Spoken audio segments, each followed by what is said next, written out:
¿Alguna vez ha rondado esa idea de que la felicidad está justo al otro lado de la cerca? ¿O se ha tomado una decisión así impulsiva, que luego se sintió como un castillo de naipes, derrumbándose? Uf, sí, creo que a muchos nos ha pasado. Hoy vamos a explorar algunas ideas bastante reveladoras sobre por qué hacemos lo que hacemos. Ajá. Vamos a sumergirnos en el análisis de Las leyes de la naturaleza humana de Robert Greene. Un librazo, por cierto. Sí, tocaremos esa comezón constante por el prado más verde, ya sabes. Claro. Nuestra sorprendente a veces incapacidad para ver más allá de nuestras narices. La miopía, sí. ¿Y por qué nos ponemos tan a la defensiva, tan rápido, cuando alguien intenta, convencernos de algo? Exactamente. Y no solo eso, ¿eh? También veremos cómo nuestra propia actitud puede ser nuestro mejor aliado o nuestro peor saboteador, casi sin darnos cuenta. Órale. Y finalmente nos asomaremos a esa parte que a menudo preferimos no ver, nuestro lado oscuro, lo que Greene llama la sombra. La sombra. La meta es entender mejor estas fuerzas internas para poder, digamos, navegarlas con más habilidad. Suena fascinante, ok. Entremos de lleno.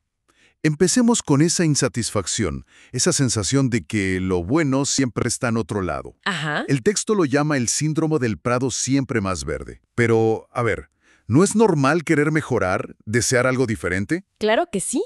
¿Cuándo se convierte en un problema? Según este análisis. Es una excelente pregunta, porque mira, el descontento en sí mismo no es malo, para nada. Ok. De hecho, es un motor súper poderoso. Nos impulsa a crecer, a no estancarnos, ¿sabes? Mantiene nuestra mente activa. Entiendo. El problema surge cuando se vuelve, digamos, crónico, vago y sobre todo inconsciente. Lleva a saltar de una cosa a otra sin rumbo fijo, gastando energía en cambios, superficiales. Ya veo. Piensa en alguien que cambia de carrera cada pocos años, ¿no? Culpando al trabajo anterior. Sí, conozco casos. Solo para descubrir la misma insatisfacción más adelante. ¿Por qué? Porque nunca analizó qué buscaba realmente. Claro. O la persona que busca la pareja perfecta, idealizada, y termina sola, en lugar de aprender a valorar y, trabajar con las imperfecciones humanas que todos tenemos. Entiendo. O sea, no es el deseo de cambio en sí, sino como la falta de dirección, de autoconocimiento, lo que nos mete en problemas. Justo. El texto sugiere algo así como un antídoto, ¿no? Enfocarse en conocerse mejor, en profundizar lo que ya tenemos cerca, en vez de fantasear con lo lejano. Precisamente, la propuesta es cultivar un deseo por conectar más profundamente con la realidad presente. Ujú. Aprender a apreciar la complejidad de nuestro entorno inmediato, de nuestras relaciones actuales, de nuestro trabajo incluso. Suena retador, pero valioso. Lo es, pero esta tendencia al descontento vago está muy ligada a otra ley que analiza Greene, la de la cortedad de miras. La miopía. Exacto. Nuestra naturaleza más instintiva, más animal, si quieres, tiende a reaccionar a lo inmediato, a lo que grita más fuerte, a la crisis del momento, Ajá. perdiendo de vista las consecuencias a largo plazo. Y aquí es donde entra ese ejemplo histórico que me pareció, brutal. John Blunt y la famosa burbuja de los mares del sur. Ah, sí, ese es un caso del libro. ¿Un caso de ambición y envidia colectiva o qué fue eso? Es un ejemplo perfecto de miopía a gran escala. Blunt, fíjate, observando el éxito o el aparente éxito de un esquema similar en Francia, Sí. ¿verdad? Concibe un plan audaz para que la South Sea Company absorbiera la deuda británica. La clave era la promesa, ¿no? La promesa de que las acciones subirían y subirían. Indefinidamente, basada más en la especulación, en el entusiasmo colectivo que en activos reales. Imagínate. ¡Wow! La promesa de riqueza fácil y rápida, pues encendió una mecha. Y el fuego se extendió increíblemente rápido. No solo gente común, ¿verdad? No, para nada. El propio rey Jorge I. El rey. E incluso figuras como Sir Isaac Newton, el epítome de la racionalidad. Eso es lo que me vuela la cabeza. Newton. Tengo entendido que él inicialmente ganó dinero, tuvo dudas, vendió, pero luego volvió a comprar, justo antes del colapso. ¿Por qué? ¿Cómo? Ese es el punto clave sobre la miopía. Newton, a pesar de su genio, sucumbió a lo que hoy llamaríamos FOMO, ¿no? El miedo a perderse algo. Claro, el FOMO. Vio a otros seguir ganando Y bueno, la emoción del momento superó su juicio analítico. Se dejó llevar. Increíble. Y Blunt, por su parte, quedó como hipnotizado por su propio éxito inicial, por su ambición. Cada problema que surgía lo solucionaba con medidas que, a la larga, solo inflaban más la burbuja. Como prohibir la competencia. Exacto, o dar crédito fácil para comprar más acciones. Estaba tan enfocado en el siguiente paso táctico, en apagar el fueguito inmediato, que perdió toda perspectiva estratégica. Y bueno, el final ya lo sabemos. El colapso fue inevitable y desastroso. Es aleccionador, ¿eh? Ver cómo la promesa de ganancia fácil puede nublar hasta las mentes más brillantes. Totalmente. Entonces, si todos somos susceptibles a esta cortedad de miras, ¿cómo podemos combatirla? El texto habla de elevar la perspectiva. ¿Qué significa eso en la práctica? Digo, en el día a día. Significa cultivar la habilidad de dar un paso atrás, sobre todo en momentos de alta emoción o presión. Ok, como tomar distancia. Exacto. Es calmar la reacción instintiva y analizar la situación con una visión más amplia. Preguntarnos, a ver, ¿cuáles son las raíces reales de este problema? Ujú. ¿Cuáles podrían ser las consecuencias de segundo y tercer orden de mis acciones? No solo lo inmediato. Claro, pensar más allá. ¿Y cómo se alinea esto con mis objetivos a largo plazo? Es como dice el texto, como subir a una colina para ver el patrón del bosque, en lugar de perderse entre los árboles. ¿Me gusta esa analogía? Y Green identifica señales de peligro, ¿no? Enredarse en consecuencias no deseadas. Que haces algo para evitar X y terminas causando X. Justo. O caer en la pesadilla táctica. Ganar batallas, pero perder la guerra. O la fiebre de la cinta de cotizaciones. Esa obsesión por lo inmediato, por reaccionar a todo. Que nos pasa mucho hoy con las noticias, las redes. Totalmente. O perderse en trivialidades administrativas mientras lo importante, lo estratégico, se desmorona. Vaya, claro, y si uno está atrapado en esa visión de túnel, me imagino que influir en otro se vuelve súper complicado, ¿no? Definitivamente. Ahí es donde entra lo de la ley de la actitud defensiva que menciona el texto, ¿verdad? El caso de Lyndon B. Johnson parece ilustrarlo muy, muy bien. El BJ es un estudio fascinante sobre aprender a manejar la resistencia ajena. Es increíble su historia. Sí, porque empezó con el pie izquierdo, ¿no? Totalmente. Al principio de su carrera en el Senado era impaciente, directo, casi arrogante. Ajá. Y chocó de frente con la cultura del Senado, con el respeto a la antigüedad, las normas no escritas. Fracasó rotundamente al inicio. ¿Y qué hizo? ¿Cómo le dio la vuelta? Pues aprendió una lección crucial. La influencia real no viene de presionar o de demostrar que eres el más listo o el más fuerte. Entonces, Viene de hacer lo contrario. Enfocar la atención en los demás y validar su propia imagen. Hacerlos sentir bien consigo mismos. es increíble la transformación que describen.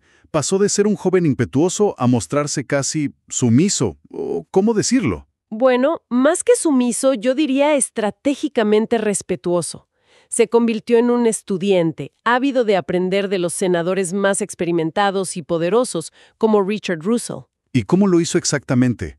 ¿Fue solo actuar, fingir? Fue más que actuar, fue una estrategia psicológica profunda. Fíjate, investigaba a fondo los intereses, las pasiones, incluso las vanidades de figuras clave como Russell. ¿Órale hacía su tarea? Mucha tarea. Les pedía consejos sinceramente, o al menos lo parecía. Escuchaba con atención casi reverencial, hacía que se sintieran mentores importantes, valorados. Claro, les inflaba un poco el ego. Pues sí, pero de forma inteligente. Les ofrecía ayuda práctica, a menudo usando los recursos de su propio equipo sin pedir nada a cambio de inmediato. Sembrando a futuro. Exacto. Creó lazos personales basados en hacer sentir al otro valorado, inteligente y, muy importante, autónomo en su decisión de ayudarle. Y repitió la fórmula con gente muy diferente, ¿no? Como Hubert Humphrey, un liberal que estaba bastante aislado. Sí, con Humphrey fue distinto, pero similar en el fondo. Validó sus ideas, le dio consejos sobre cómo ser más efectivo políticamente, le hizo sentir comprendido. Básicamente le dijo lo que necesitaba oír para bajar la guardia, como leerle la mente. Exactamente. Con Humphrey apeló a su idealismo, pero le ofreció un camino pragmático, insinuando una afinidad secreta entre ellos. La clave, como señala Green, fue confirmar la autoopinión de estas personas. La autoopinión. ¿Cómo es eso? 3 puntos clave que casi todos creemos de nosotros mismos. 1, somos autónomos. Sentían que ellos decidían ayudar a LBJ, no que eran manipulados. Ok. 2, somos inteligentes. Su consejo era valioso, sus ideas eran buenas. Ajá. Y 3, somos buenos y nobles. Sus causas eran justas, sus intenciones eran puras. Al validar estas 3 ideas centrales, LBJ desactivaba la resistencia natural a ser influenciado. ¡Pum! Suena tremendamente efectivo. Aunque bueno, uno podría preguntarse por la ética de usar estas técnicas tan calculadas. Es un debate válido, sin duda, pero el punto central del análisis es entender la mecánica. La influencia fluye mejor cuando el otro se siente seguro y valorado, no presionado o amenazado. Entiendo. Las estrategias que menciona el texto, escuchar de verdad, sintonizar el estado de ánimo, validar la autoimagen, calmar inseguridades, parecen herramientas muy poderosas. Lo son, porque apelan a necesidades psicológicas fundamentales. Y esto nos lleva, fíjate, a otra ley muy conectada, cómo nuestra propia perspectiva interna, nuestra actitud, moldea activamente nuestra realidad. Ah, ¿la ley del autosabotaje? Exacto. El ejemplo de Anton Chekhov que usa Green es muy ilustrativo y la verdad bastante conmovedor. Sí, la historia de Chekhov me impactó. Venía de una infancia terrible, ¿no? Con un padre abusivo, en un entorno que sentía opresivo. Sí, muy dura. ¿Cómo logró no quedar atrapado en ese resentimiento, en esa negatividad? Porque era fácil que se quedara ahí. Es una historia de transformación interna notable. Inicialmente, Chekhov sí reaccionó con cinismo, con conductas algo autodestructivas. Era lo esperado, quizá. Claro. Pero el punto de inflexión ocurrió cuando las circunstancias lo forzaron a valerse por sí mismo. Tenía como 16 años, su padre huyó por deudas. Tuvo que madurar de golpe. Exacto. Tuvo que trabajar como tutor, estudiar medicina, y en ese proceso descubrió algo nuevo. La satisfacción del trabajo bien hecho, el orgullo de la autosuficiencia, la libertad que le daba el conocimiento. Su perspectiva cambió radicalmente. Ya no se veía como una víctima atrapada, sino como alguien capaz de forjar su propio camino. Justo. Pero el texto menciona un paso más profundo todavía, ¿verdad? Algo sobre su padre. Ah, ¿sí? ¿Cómo fue eso? Sí, y es crucial. Años después, a través de la reflexión, quizás su formación médica ayudó, desarrolló empatía hacia su padre. Empatía. Después de todo. Sí, logró verlo no solo como el tirano de su infancia, sino como un producto de sus propias circunstancias difíciles. Un exsiervo con una mentalidad marcada por esa experiencia, atrapado en un trabajo que odiaba. Entender su historia, digamos. Exacto. Esta comprensión le permitió perdonar, o al menos aceptar, y liberarse del peso del rencor que lo había lastrado por años. Y eso le permitió ayudar a su familia a salir de la miseria, no solo económica, sino moral en la que estaban. ¡Wow! ¡Qué proceso! Y esa actitud transformada, esa capacidad de ver más allá de su propio dolor, la aplicó al resto de su vida, incluso enfrentando su propia enfermedad terminal, la tuberculosis. Así es. Una actitud con una actitud que el texto llama expansiva. Buscando la verdad, como en su increíble viaje a la isla penal de Sajalín. Un viaje durísimo. Y viviendo intensamente hasta el final. Exacto. Demuestra potentemente que la actitud no es algo fijo, no está determinada por las circunstancias. Es una lente que elegimos para ver el mundo. Una elección. Sí. Una actitud constreñida, hostil, ansiosa, temerosa, resentida, nos encierra, limita nuestras opciones y a menudo crea justo las situaciones que tememos. La famosa profecía autocumplida. Claro. En cambio, una actitud expansiva, curiosa, abierta al aprendizaje, tolerante con la ambigüedad, resiliente ante los reveses, nos abre puertas, genera oportunidades, mejora nuestra salud física y mental y atrae a otros. Es, como concluye Green, nuestra creación más vital. Es una idea poderosa esa, ¿eh? Ser arquitectos de nuestra propia perspectiva. Y eso nos lleva al último concepto que exploraremos hoy. Uno quizá más incómodo. Ajá, la sombra. La ley de la represión, nuestro lado oscuro o sombra. El caso de Richard Nixon es bastante oscuro, de hecho. Nixon es presentado casi como un arquetipo de esta dinámica. Es un caso de estudio perfecto. ¿Por qué? ¿Cómo funcionaba en él? Pues toda su carrera política fue un esfuerzo consciente, calculado, por construir una fachada. El personaje RN, ¿no? Sí, el hombre duro. Duro, controlado, racional, imperturbable. Esa era la imagen.